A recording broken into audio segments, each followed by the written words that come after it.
right. Speaks back with you again with another video I found that I thought it would be pretty interesting. Wondering if why you can't remember being a baby, and that's something I always wonder. You see pictures of yourself, and even family members telling you things you used to do, but you have no memory or recollection of it whatsoever. So I think that's a genuine question of like, why can't you remember it? Shit, I would want to remember it when I was even in the womb. Shit, like, you know what I mean? All like warm and shit. Because I know that's makes a lot of behaviors for babies. It's just a question that everybody should be asking. You lived an entire life before the age of 3. You were born. You opened your eyes for the first time. You heard your mother's voice. You tasted food. You took your first steps. You said your first word, and you remember none of it. Not Like, imagine if you could remember that first word, your first steps. That shit would be cool. Like, I feel like that. I'm that nigga if I could remember that. I'm not gonna lie.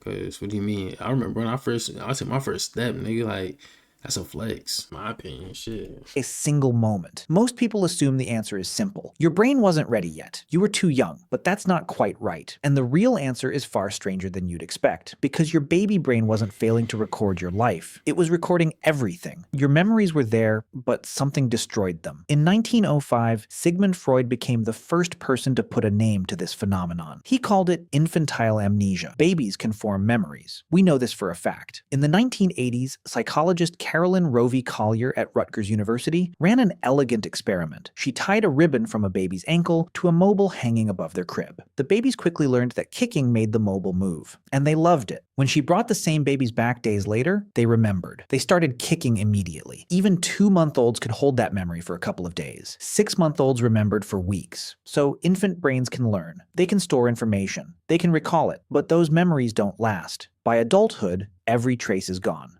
And for decades, scientists couldn't fully explain why. The first part of the answer is structural. The hippocampus, a small curved structure deep in your brain, is the engine of memory formation. It's what allows you to take a lived experience, a birthday, a conversation, a walk in the rain, and encode it as an episode you can later replay in your mind. In adults, the hippocampus works with the prefrontal cortex to tag, store, and retrieve these episodes. But in infants, this system is severely underdeveloped. The connections between the hippocampus and the cortex are still being built.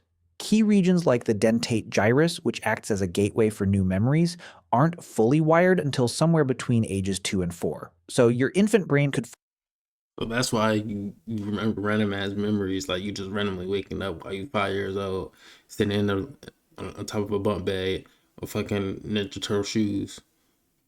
So that's why you can remember that. As maybe that could have been like a memory of, or even shoot, like watching Boondocks with your Boondocks shit with your cousins and shit. I mean, either way, it's cool that you can remember in general, because I feel like a lot of animals probably could. But it's like I feel like humans are definitely way faster at it than anybody else. form short-term memories. It just couldn't move them into long-term storage the way an adult brain does. But that's only half the story. And honestly, what comes next is even stranger. Because in 2014, 2 neuroscientists in Toronto discovered something that changed how we think about infant memory entirely. Sheena Jocelyn and Paul Franklin at the Hospital for Sick Children had a hypothesis that sounded almost absurd. What if the very process that builds your brain is also what destroys your memories?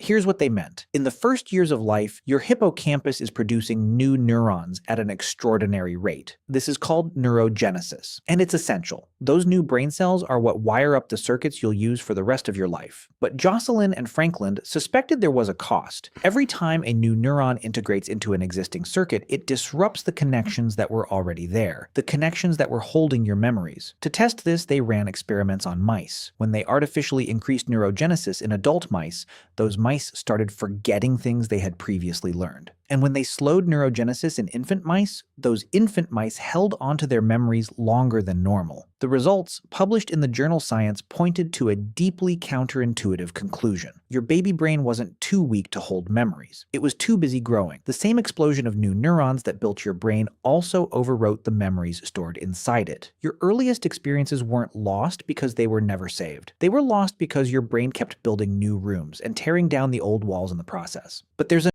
So pretty much is when you start a game and it says Do you want this game to auto save? And you say no, and you forget to save it.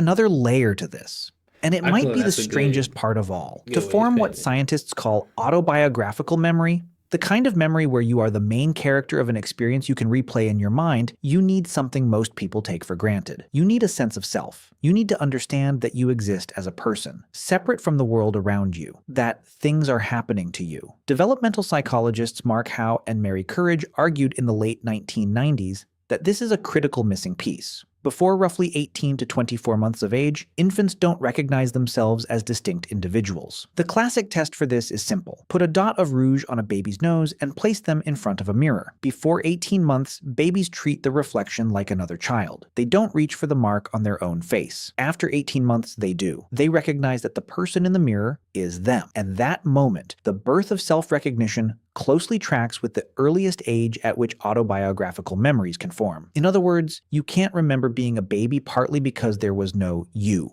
yet. Not in the way that you experience yourself now. There was no narrator inside your head packaging experiences into a story that belonged to a person called you, which raises an uncomfortable question. If you had no continuous sense of self and the brain that held your earliest experiences physically rewired itself beyond recognition, is the baby in your old photos actually you, or is it someone else entirely?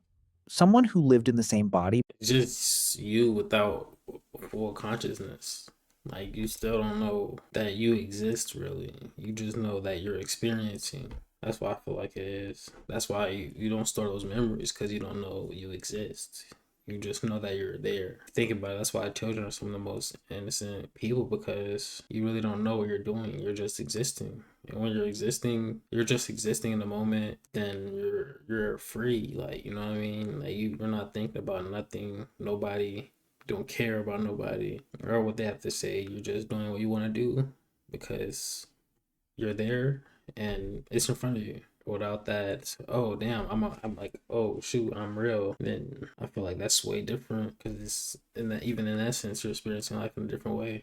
But whose mind was literally disassembled and rebuilt, neuron by neuron, into the person you became. There's one more piece. Language. Developmental psychologist Catherine Nelson spent years studying how children form lasting memories. Say you get a knife and you cut yourself, or you have before you realize you exist, you're cutting yourself because it's just a knife and you're trying to see what it does to your skin. And then after, you're not going to do it because you realize that doing that is going to hurt you. Her conclusion was that language doesn't just describe our memories, it structures them. Before you could speak, your experiences were encoded as raw sensory impressions. Sounds, textures, emotions, light. But without words to organize them, those impressions had no framework to attach to. Once children begin speaking, and especially once they begin having conversations with adults about past events, remember when we went to the park? Their ability to form lasting memories improves dramatically. Language gives memory a skeleton. Without it, experiences are like water with no container. They exist in the moment, then they're gone. And this isn't just theory. Psychologist Chi Wong at Cornell found that the age of your earliest memory actually varies depending on your culture. In Western cultures where parents frequently narrate their children's experiences, asking questions, telling stories, building personal narratives, earliest memories tend to start around age 3.5. Among the Maori of New Zealand, whose oral tradition places extraordinary emphasis on personal history and storytelling, average first memories reach all the way back to age 2.5. In some East Asian cultures where early childhood narratives focus less on the individual, first memories tend to start closer to age 4 or later. The culture you grow up in literally shapes how far back your memory reaches. So here's what actually happened to your earliest years. Your hippocampus wasn't ready to build long-term memories. And even when it started to, the flood of new neurons tore through the circuits that held them. You had no concept of self to anchor experiences to. And you had no language to give those experiences a structure that could survive. It wasn't one thing, it was everything all at once. Every human being who has ever lived went through this. Every person you've ever met has a black hole where the first years of their life should be.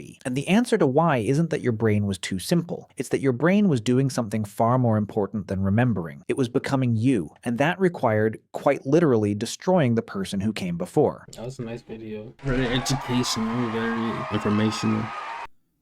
I would be like that.